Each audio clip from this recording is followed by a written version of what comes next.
Welcome everybody to episode 2 of I Will Improve Your Chess, where I teach you a chess concept in 10 minutes or less that you can use immediately. Today we have a special treat for you guys, a game from Kid Gauri in 2006. I was playing in the state championship finals. In fact, I want to share with you the standings of this tournament. I went and digged through the U.S. Chess Federation website, and that's little me playing in this Chicago K through 8 championship. And we can actually notice a lot of famous names. Eric was playing in it. I didn't end up playing Eric. Magnus Carlsen. I'm just kidding. But I also played Magnus in the last round actually. So very tough field. Some of these people became masters. Eric became an IM, famous streamer. So I would like to share with you a brutal attacking game I played. I didn't really know I was such a savage when I was a kid, but let's try to learn something from this game. So here we go.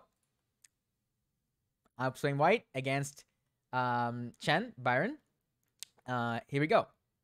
E4. So this is round 6, I believe. I won all my 5 games in a row. There were 7 games. This was actually played, by the way. This tournament was played in a beautiful, beautiful place called Navy Pier. Chicago downtown. How beautiful is that scenery? So I think I was playing like right around this area. Very memorable tournament for me. I didn't get to go on this Ferris wheel though, but maybe I'll do it later. Okay. So E4, C5.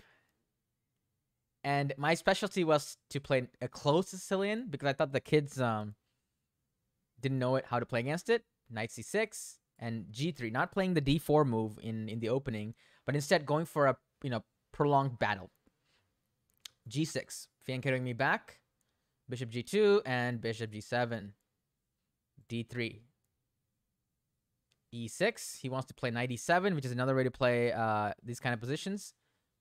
Bishop E3, hitting the pawn. And Knight D4. Putting his knight in a good outpost. I actually knew this was a theory before. I've studied it, and one of the ways to remove the knight is to play Knight E2, which is what I played, with the idea of playing C3, go away, knight, shoo. Played D3, I played C3. If he trades his knight for my bad knight. I don't mind that. So he went back Knight C6. I thought I'd gain more. Maybe he played at Knight D4 a little bit too early. So here I will teach you how to attack against a fianchetto. One of the ways you can defeat the fianchetto is by trading it off. By using the queen battery, which is what I played. Queen D2. Lining it up, waiting for him to play this, which is what he did, and then boom, Bishop H6. We can think of the fianchetto as like a cannon. You know, from a pirate. Let's say you're a pirate, and you try to remove the cannon and then invade, with the holes, the where the cannon used to be, right? So like, invade somehow. So Bishop H6 was played. He castled. Looks like he wants me to take, so his king will guard the weaknesses in his position. But I had a follow-up for this attacking move. So I'm trying to trade the fianchetto, but I don't want to take yet. I will take when my queen can go here with check, and it's safe. So can you guess the right plan for white? And I have a specific name for this that I'll teach you today. It is called a mini pawn storm. A full pawn storm is when we play like pawns up like that, but a mini one would be H4.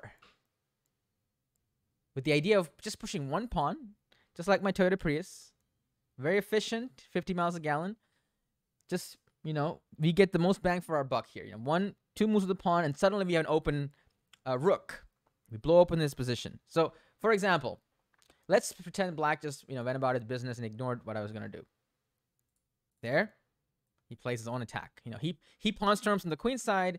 I pawn storm from the king side. But the thing is, his king is the object of the game, not the queen side. So I take, and then the plan is revealed. Bishop takes, and then now it's a check due to the open file, and mate. So black cannot afford to ignore this pawn H4. I could see my opponent sweating, I think. He played queen e8. think he was trying to defend, but it's not adequate defense. Believe it or not, the best move, which is really hard to find, is to take the bishop. You might be wondering, wait, Gauri, you just said that take is a mistake and, this is bad. True, it looks like black's going to get creamed here, right? But there's an amazing and very hard to find move for black that can defend against h5. It is f6. Riri, h5, g5. And suddenly, the attacker has become the attacked. For example, here, looks like we're breaking through. King to h8. And knight to g8. And now queen is gone. That is extremely deep. So this would be a very hard... I understand why my opponent didn't find that. Stockfish will find it. But once you see it, maybe you can apply this, right? So this is a very hard defense, which is very specific to this position. He did not find it. He played queen e8, and I went ahead with my plan anyway. Now he played f5. So now we see what he's trying to do. He's just trying to bring his queen closer to defense, and now he's wanting to put give his king some space. If I take the pawn, he's going to take with his queen. That's what he wants. So I don't take the pawn. I play bishop g7, king g7, and takes. Now I'm preparing to play queen h6 and start an attack. So he plays queen g6. This is what he wanted. Now, he did prevent queen to h6, but his king is still vulnerable, and his queen is vulnerable too. So now I start a savage attack with my knights. This is extremely brutal. Knight f4. Hit the queen once, post up the knight. He can't go queen f6 because of a fork. So he plays the move queen f7. Now, bring the next knight, knight f3. Threatening knight g5, which would be a fork on this. And also threatening rook takes h7 check, which is for example, if you made a bad move with the rook, that's another fork. There's two knights side by side. There's a lot of forks happening everywhere. So he played rook h8. Knight g5 anyway. Now if he plays queen f8, there's a fork on e6. Queen e6, e8 also, I get play knight takes e6. So he plays queen g8. Knight h5 check. Now I'm attacking his king again. King f8. So in a couple of moves, my knights, and then knight f6. Another fork. This has been the most brutal knight attack I've done. Knight f4. Knight f3. Knight g5. Knight h5. Knight f6. And now he played queen here.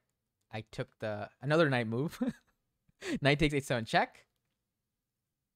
King e8. Okay, my knight. I'm done with the knights for now. I need to bring more pieces in the attack. I castled, and this is actually a very sneaky move because by connecting the rooks, I'm also preparing something else here. I'm waiting for him to make a move. He played king d8, trying to run with this king to c7. Understandable. In this moment, I'd like you to pause the video and find an extremely brutal tactic. Last chance? Okay, so I noticed that the king and the rook are in forking position, but the queen is guarding it. But I have an extra knight. Two knights, right? I ended up playing knight f7 anyway. He takes, and now the point is revealed. Knight g5 check. Attacking the queen. So now I'm threatening to fork, and even if the queen moves, I can take the rook, and the queen has to come back to h8, so something's going to get forked. Queen f6, I take. If he took my rook, I take his queen with check. So knight g5, knight f7, sacrificing a full knight just to reload with the other knight, winning the rook in the process. Queen f6 was played, and I take. So now we cannot take back here because of fork. So these knights were absolute monsters in this game. So he decided to just move his king. So I want a rook for a knight. I sacrificed my knight. All right, now I just finished the attack off pretty quickly. Rook d1, bringing the last piece in the game. He plays b5. I guess he wants to develop his bishop. I played rook h6, going away queen. Now I decide to open up his position so I can get access. I take the pawn. He takes back. I remove the defender. He takes back. And I play queen f4, bring in the final piece in the attack. He runs away. Now I could take the pawn, but I decided to win his knight by going rook h7, and he resigned because he's down an exchange and a pawn, and he's going to lose his pawn, his knight. This rook's watching TV, not doing anything. The bishop never moved, and that was it. So I was 12 or 13 when I played this game. I ended up winning the tournament. It was a very memorable tournament for me, and I didn't realize how brutal this game was until I reviewed it. So I had to share this with you. Hopefully you found this entertaining and instructive. I'll see you in the next video.